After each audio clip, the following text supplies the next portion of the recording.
The very first moment that Dakota Kai and Raquel Gonzalez got together, they've had a Shawn Michaels and Diesel feel about them. And just like what happened with Diesel and Michaels, the muscle of the team went on to win the top championship first when Raquel Gonzalez defeated Io Shirai at NXT Takeover Stand and Deliver earlier this year.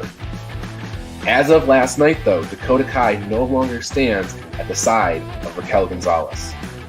I'm Ryan Joy, and I run MinutesToBellTime.com, a website and database tracking pro wrestling from around the world. On today's show, we're talking about Dakota Kai and Raquel Gonzalez. We don't have a date for a match, but we know one's incoming, and it's probably at TakeOver 36. We also have headlines from the last 24 hours. John Smith is in the house, and this is the Daily Wrestling News Show for July 28, 2021, where we sort through all the bullshit in wrestling news to find you the truth.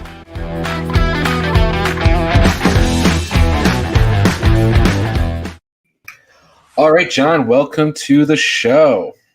Hey, thanks for having me, man. I'm in my usual spot, but you look like you're in parts unknown. I am in parts unknown. I'm actually not far from Mayor Kane.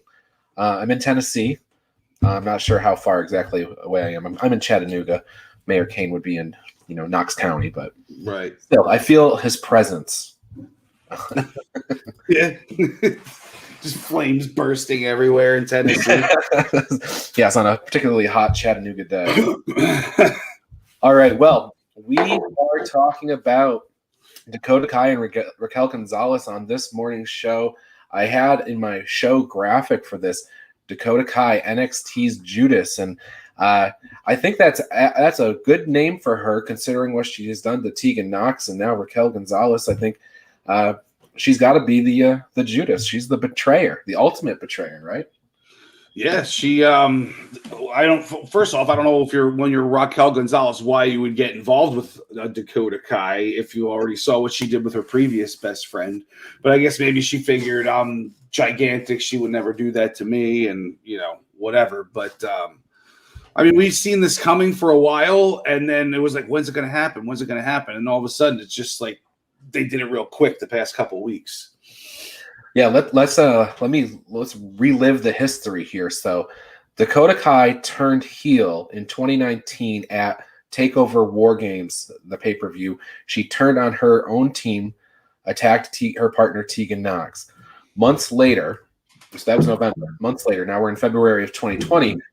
Dakota Kai has a match against Tegan Nox, and it was here where Raquel Gonzalez makes her surprise debut that we haven't seen her since the Mae Young Classic. Back then, she was Reina Gonzalez. Now here she is, the muscle Raquel Gonzalez. She takes out Tegan Nox. Dakota gets the win there. Fast forward a little further. Dakota was the main star of the team. Raquel was the muscle. Kai would challenge Io Shirai at TakeOver 30 in August of 2020. She lost there, and the focus after that seemed to shift a little bit over to Raquel Gonzalez, who had a marquee feud with Rhea Ripley at Halloween Havoc last October. Gonzalez would go on to pin NXT Women's Champion Io Shirai at TakeOver War Games in December of 2020. And then Kai and Gonzalez as a tandem, they won the first Dusty Rhodes Tag Team Women's Classic and became the first NXT Tag Team Champions. That was at Vengeance Day and subsequent takeovers. They immediately lost those tag titles to Shotzi Blackheart and Ember Moon. Raquel Gonzalez would go on at Stand and Deliver and win the NXT Championship from Io Shirai. And all of this led up to last night where Dakota Kai simply asked, who is woman enough to face Raquel? As long as I have your back, you'll always be champion. And moments later, Dakota would kick Raquel in the face to say she is woman enough. And Al Carl would exclaim, Dakota, Dakota, Dakota. Yes. I'm happy to see Dakota getting her just due in the spotlight. She did get one championship match last year, but we all figured she was losing that match. And I don't think anybody really picked her to win. I could see her beating Raquel, but this has, Raquel getting her revenge right away on her, and then Dakota, weaseling her way into another match and then cheating to win that one maybe for the title. But I'm not picking Raquel to lose just yet. You know, me either. I've got Raquel winning this. And what's fun and what's interesting is I brought up in the intro that they've had this Shawn Michaels and Diesel feel, right? You know, and I think everybody's kind of seen that and they've played off that a little bit here and there. But, you know, Shawn, when Diesel won the title, Shawn wasn't beating him for that title. And it wasn't until later, you know, it was about a year later that Shawn would win the title after Diesel had lost it. And then he would defend against Diesel and win. But I think Raquel's got this locked down. And I think that's kind of the parallel. The Muscles got the belt. The Muscles who were behind at the moment. Dakota will have her time. But now, counterpoint, though, on the other hand, it's been 1 year since Dakota had her last title shot. When she lost to Io Shirai, it was August of 2020 when she lost to Io Shirai. So there's some symmetry in the story if they want to bring this back around full circle, and maybe she could get a victory here in August. It doesn't seem to fit the story, but when you look at the arc of Dakota, it kind of fits. Yeah, maybe Dakota debuts another big muscly partner that's her bodyguard and like her insurance to keep the championship and to win it in the first place. That would be fun. A new person. Yeah, like Dewdrop. Right. Dewdrop's taken, but maybe Piper Niven might be available. We'll okay. Availability. So it obviously not announced for Takeover, but that's where the smart money is, right? They're not going to do this on NXT in 2 weeks. This is going to be Takeover 36. Yeah, especially that it's on a Sunday. They got to have all the championships on the line. It's shaping up to be a very good Takeover, and I have been. And I should say, we only got one official match, but it feels like if you add this one in, it's a very strong, it's 2 matches usually out of 5. And those 2 are very strong matches. So you got Samoa Joe and Karrion Kross, which we'll talk about in a second. And you have this match. This could be a very, very strong Takeover. And it's nice since I've been joking that it's main eventing the weekend. Right. Yeah, we're going to probably see Santos versus Swerve for the North American title, and then you got Joe and Cross, which is actually official. That's that. We're gonna what? Walter Dragunov too. Oh, Walter Dragunov. Yeah, I mean, just there, and then you got the Dakota Kai thing, and then you're probably gonna have MSK versus who? Imperium. Well, what about LA Knight and Cameron Grimes? Or maybe we'll get some sort of ladder match where there's multiple teams involved. I'd love to see something like that. So, in any case, I think this Takeover 36 coming up is really shaping up. Like we just mentioned, the 3 matches that are pretty official. You got Raquel Dakota, you've got Karrion Kross and Joe, and you've got Walter Dragunov. Those matches are all going to be great. So, and that's 60% of the card right there. So. All right, so that is that. Anything else on Dakota Kai and Raquel? I feel like this is, like you said, it's a long time coming, but it came really fast.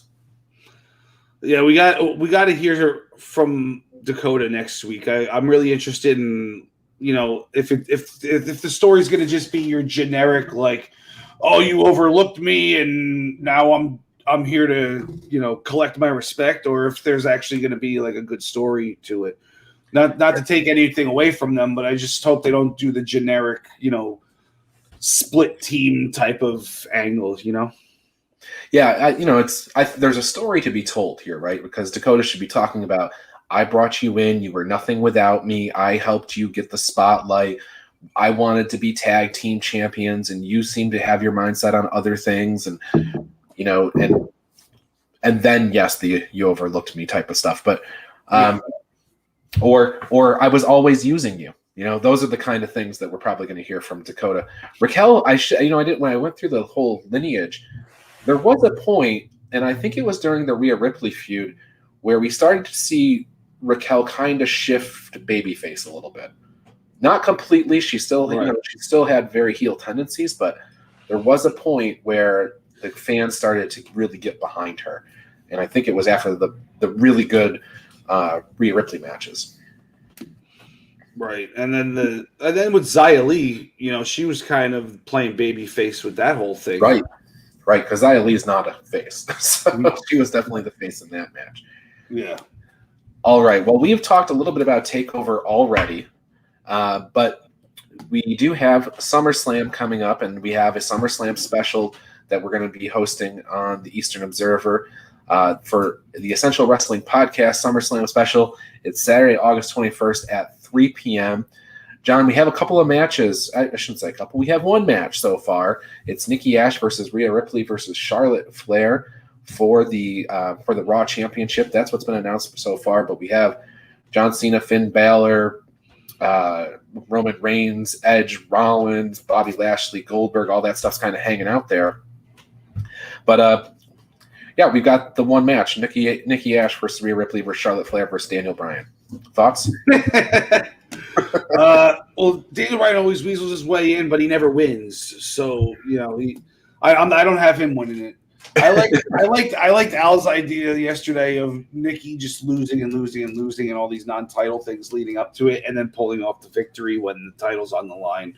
So yeah, I mean, why give it to her if you're just going to have her lose it to somebody that's had it a million times already? Right. I think the money match. I've said it a few times. The money match is Nikki and Alexa.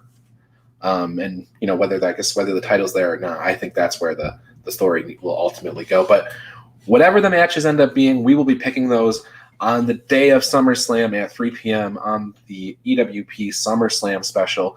Should be a fun time for us and a great time for you to lock in your picks as you hear our analysis. So it's still hard for me to take Nikki Ash seriously, though. Like, it just seems so forced to me. Like the character. I loved Nikki Cross. I loved her in NXT, like as crazy girl. Her versus Asuka in a Falls Count Anywhere match was one of the best matches NXT's ever had. But like this whole thing doesn't make sense to me. Well, I will say that I think there was something failed in the execution with Nikki Ash because it just happened so suddenly. I think that it would have been good if we could have had like some backstory that what caused the transformation. Because it just all of a sudden one day she's got a blue mask on and she's got a cape. But if there was something that kind of told that backstory, and they could even go back and do that now, but I think a lot of people feel your frustration. They could have even brought in the Hurricane to have her be like his protege for a couple weeks or something, and then he's gone and she's got his gimmick, It would be they could have just done like that one backstage segment where Nikki Cross is feeling dejected after a match, and Gregory Helms walks up and says, "Hey, come, let me talk to you for a minute." And then next week she's Nikki Cross. There you go, or Nikki Ash. You're right. This is why we should be working for WWE right now. Well, and as Al brings up, and as we've talked about on this show, she is there for the kids, right? She's not there to appeal to me and you, the 30-plus-year-old demographic. She's there for the 10-year-old girls, and so. It makes sense, but it doesn't make sense to me and you. Yeah, I get it. It's just like when she was such a different character in her beginnings, it feels like she could be doing so much more, Well, she's flying high for SummerSlam, so there we go. And John, we have a bunch more stuff to talk about. We'll get to right after the commercial break. Let's go there to the commercial. We'll see everybody back here in about 1 minute. Word. If you love the Daily Wrestling News Show, then I want to tell you how you can support us. First, check out bodyslamclothes.com. You can get a variety of shirts for just $20, and all of them come in the super soft style, and the price you see includes all sizes and shipping. Get 10% off 2 or more shirts with the promo code SHIRTS10. Go to bodyslamclothes.com right now to check it out. And join Joey Jarzenka, Ian Schreier, and Rob DeLuca on Monday nights for the Primetime Rundown. They take you through the world of sports, and the show kicks off each Monday at 7 p.m. on the Eastern Observer. And each Tuesday, Al Carl hosts the Essential Wrestling Podcast alongside John Smith, myself, John DeConnie, and Gary Mahaffey. It's another week of updates and highlights in the world of wrestling. Here are our analysis on who we think is going to win the week's matches. Coverage begins at 6 p.m. on the Eastern Observer. And Pro Wrestling Pick'em. It's a place where you can join or host a Pick'em League to test your predictive skills in the world of pro wrestling. Create an account and join a league now at ProWrestlingPick'em.com so you can play against your friends or play against the universe. And the Body Slam Brigade newsletter, currently going out to over 4,200 people each Friday. It consolidates all the top stories in professional wrestling into a quick-to-read email written by me, for you, for free. Sign up now at bodyslambrigade.com. And of course, this show, the Daily Wrestling News Show. We're here every day, Monday through Thursday, and occasionally on Friday. You can listen to us on Apple Podcasts and Spotify, or watch us live on Facebook and YouTube at 10 a.m. This is the Daily Wrestling News Show, and we thank you for your support.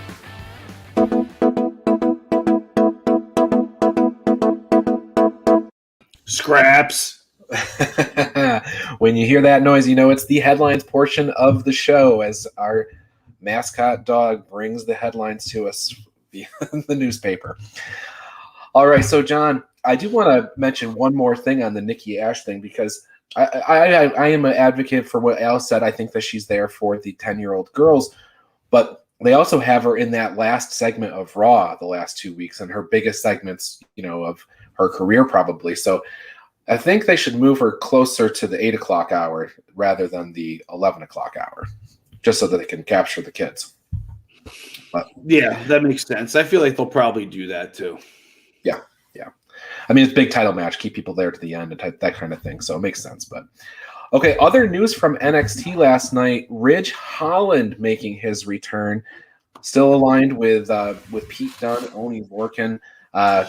No Pat McAfee on the show, though, so I guess, we'll see what happens there. Yeah, I'd like to see Pat McAfee start pulling double duty and be working SmackDown and on Tuesdays, but I don't know if they're going to do that, because then they'll have to pay him double probably. That's a lot for him to fit into his schedule. Yeah, as far as Ridge Holland goes, though, I was super surprised. I looked him up after it happened, and apparently there were spoilers out there, because this was pre-taped, that he was going to be there, but I had no clue of it. So that's why I keep off the internet. Typically, I just look for stuff after the fact instead of looking for previews. Yeah, I will say that now that we are back in the situation where fans are in the building, there's a lot more spoilers whenever anything's pre-taped. So it's really easy to get spoiled on Impact right now. It's really easy to get spoiled on NXT for this week and next week. So try to avoid it if you don't want to be spoiled, but it's there, and it's sometimes a little too easy to run across. So be careful out there. I don't like the idea of them doing pre-taped NXTs. I mean, what is it? Just because they're not head-to-head with AEW anymore, they can go ahead and pre-tape them? No. It's only because they were moved because of the Olympics. So but they're still on at the same time, right? Yeah, I don't know why they pre-taped it. Maybe it was more efficient for them.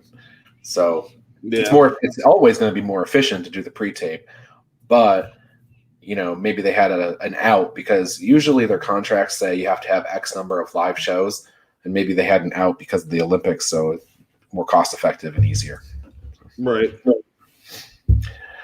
Okay, so we have Ridge Holland making his return. Next week we have Roderick Strong versus Bobby Fish, Joe Gacy versus Trey Baxter, Dexter Lumis versus Johnny Gargano in a lover or lose her match, and Hit Row versus Legado del Fantasma, and hopefully more vignettes of Cameron Grimes and LA Knight.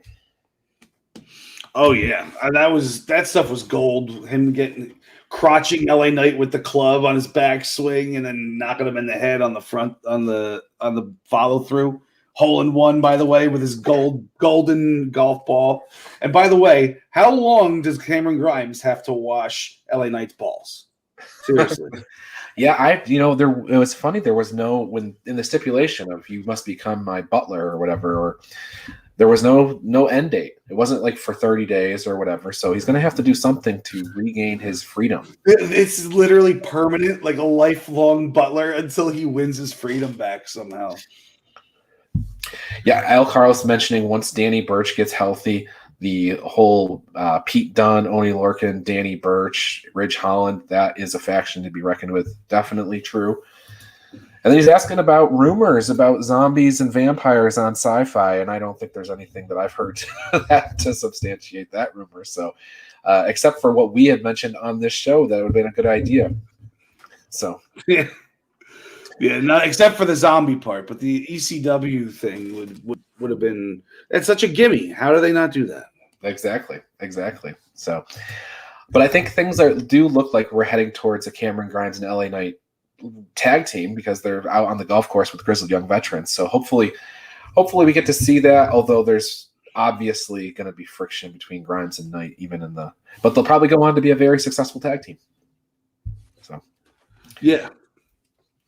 All right. Well, moving off of the NXT and over to some other news pertaining to WWE, a WWE mobile game kicked off WWE Champions 2021, which is a WWE mobile game, kicked off a multi-week countdown to SummerSlam in-game event, and it's being hosted by Snoop Dogg, WWE Hall of Famer Snoop Dogg. So apparently he has made the trip.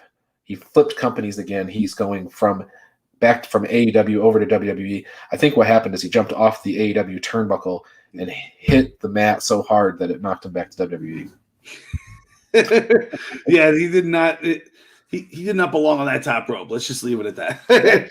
Yeah. Sasha Banks immediately said, "Cuz we need to talk." So I think that must be what's happening. So yeah. Keith Lee, who we have been fortunate enough to see on Monday Night Raw the last couple of weeks, has gone to Twitter again to say that he would really like to explain to everybody what has been happening in the first half of this year for him. That's kept him away from us, I guess. But he wants to do something educational. So we have no indication of what happened with Keith Lee this first half of the year, but he wants to do something. He's going to give us the story somehow. He says stick with him for a couple of weeks. Looking forward to hearing what Keith has to say.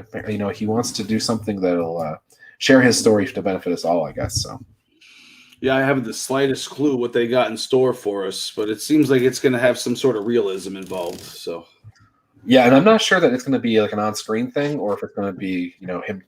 Like an on-screen product, like on Raw or anything. I think it's going to be Keith explaining over Twitter or something like that. So we'll see. We have to stay tuned, I guess. Yeah. Major League Wrestling to release a mini-series this August called Fusion Alpha, and it will serve as a bridge to their fall season. I guess it's going to have matches. It's going to have championship matches, but it's going to be sort of mini episodes to get us to when they're back running full-time in the fall. So I guess we can all look forward to that. I have missed my, Dynamite pre-show, which I used to call Fusion because it came on at 7 right before Dynamite. So now they're not on the same days anymore, though, right? Well, I don't know because MLW does have their deal with Vice, and they still have a deal with BN Sports, and they have YouTube content that they put out. So I don't know what they're going to do when they come back. I would expect a full announcement of a new schedule and everything.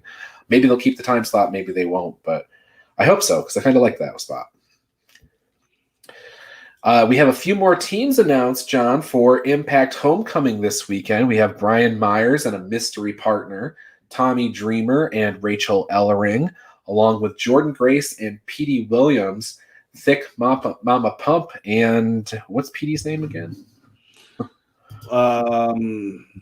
Make Believe Muscle. Something like that. That's what he calls himself in the promo the Steiner promo, the 66 2/3, that whole crap. Yeah. At the end, Petey Williams calls himself Make Believe Muscle.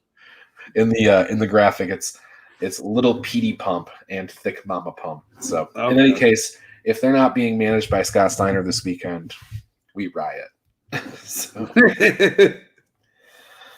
But like you mentioned when we were talking about these teams pre-production, the Rachel Ellering and Jordan Grace being on different teams, of course, they're probably going to come to a head.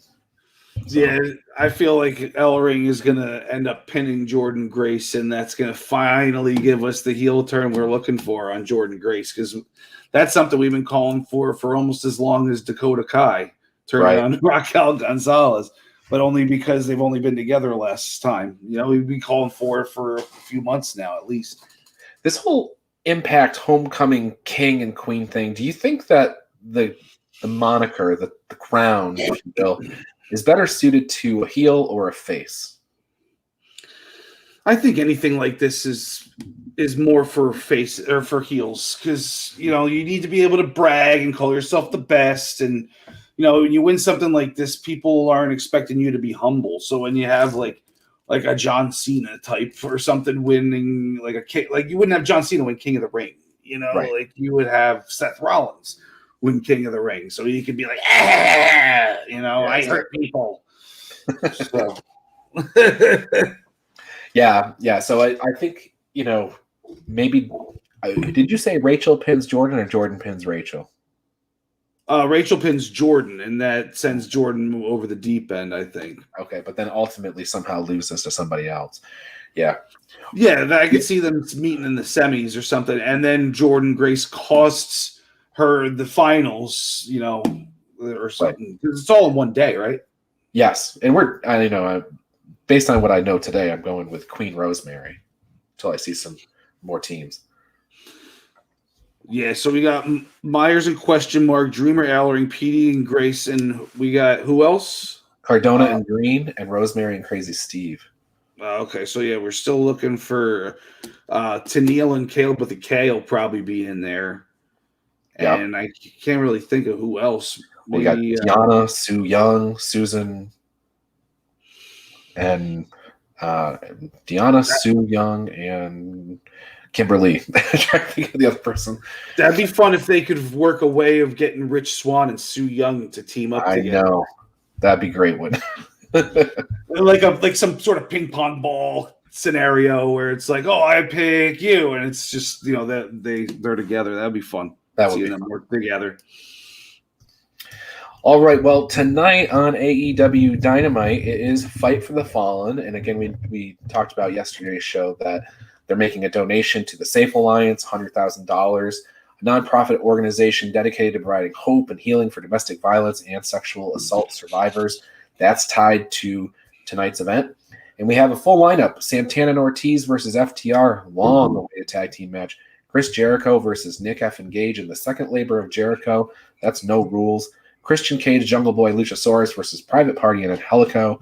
Hikuleo is getting an IWGP US Championship match against Lance Archer, and this is probably most people's first glimpse of Hikuleo, a very, very big man. Good Brothers, Young Bucks, Omega versus Page, Silver, Reynolds, Grayson, and Uno with title shots galore on the line. Tony Khan making a live announcement, and then just announced, most recently, Julia Hart versus Thunder Rosa. Newly contracted Thunder Rosa. Yeah, finally, right? She's been in there for over a year without a contract, on loan from AAA, right? NWA. Oh, NWA. Okay. Yeah. But yeah, so I think we have a full lineup. On the card, John, what's the match sticking out for you? Which one do you think is going to steal the show? I want to see the Archer versus Hikuleo match because that guy, like being Haku's son, right? That's enough to sell me on like he's probably like a tough badass guy. So I want to see what he's got for Lance Archer because he's a tough badass guy too. So the little caption will read Haku's son, so definitely a bad A. Yeah. Yeah, I think that the elimination match is interesting too. The 10-man tag. I think there's a lot of hype around that, and I don't know. There's part of me there's just a small part of me thinking that Hangman Page and the Dark Order might not win that match, even though that's what everybody's kind of leading to. So, although I don't know who Kenny would face it all out if not them, and not Page. So yeah, because you don't see Kenny losing his title just yet, right? Right. So, I mean, they could do a thing where he loses to Page at All Out, and then they push the Page Omega match down another year. I don't know. So, or maybe we never get the big title change off a Page and Omega match. Yeah, because it's been assumed that he's the next in line ever since the beginning. It was like, okay, they got Jericho, then Moxley had it. They got to give it to Omega next, but it's good, definitely going to Page after that. Whenever, because we were calling for Omega to be next. Probably like 6 months before that happened, and we were calling for Page to win it after him at the same time. Yep. So we'll see what happens. I'm not picking against Omega unless something really changes in the next month when it comes time. So we will see. Yeah. All right, John. Any words of advice this Wednesday? I actually do have a word of advice for everybody, and this is sticking with the fantasy football theme because it's that time of year, and I'm pretty much obsessed with fantasy football. And this has to do with the rules of your league. You should never, ever, ever have kickers or defenses in your league ever again after listening to me right now. There's no reason to have them in there. You do all your research, hours and hours, or in my case, days and days of research on like which, position players are going to do what and blah, blah, blah, only to have your kicker or your defense blow it for you because it's windy and the kicker misses a couple extra points, or your defense is up by 40 and they play relaxed and they give up 3 late touchdowns and you lose a bunch of points. So you got to get rid of kickers and defense from your fantasy football leagues if you want to make it legit. Wow. Al Carl mentioning kickers have feelings too. I have played fantasy football several seasons, not in the last couple of years, but sometimes my kicker is the highest scoring person on the team. Right, but it's also extreme. It's also extremely random. It's like their team has to come close to scoring and not score a touchdown for you to get a field goal. So if you have the kicker on the best team, it's actually not that good or the best kicker might not even get any shots at a field goal because his team scored 5 touchdowns that game. So then he gets 5 extra points and you only score 5 points off of it. Yeah. I think this is a controversial topic. I do. Well, it's just it adds an element of randomness and luck to something that you try to take as much randomness and luck out of. That's the way I feel about it. Okay. Well, anything in the world of wrestling that we left off today, John? No, not that I could think of. I know there was something in NXT I meant to talk about, but I don't remember now. So maybe next week. All right. Well, then for John, I am Ryan, and we will see you tomorrow. John DeConnie will be here. We'll do the rumor roundup and close out the week. See you then. Deuces.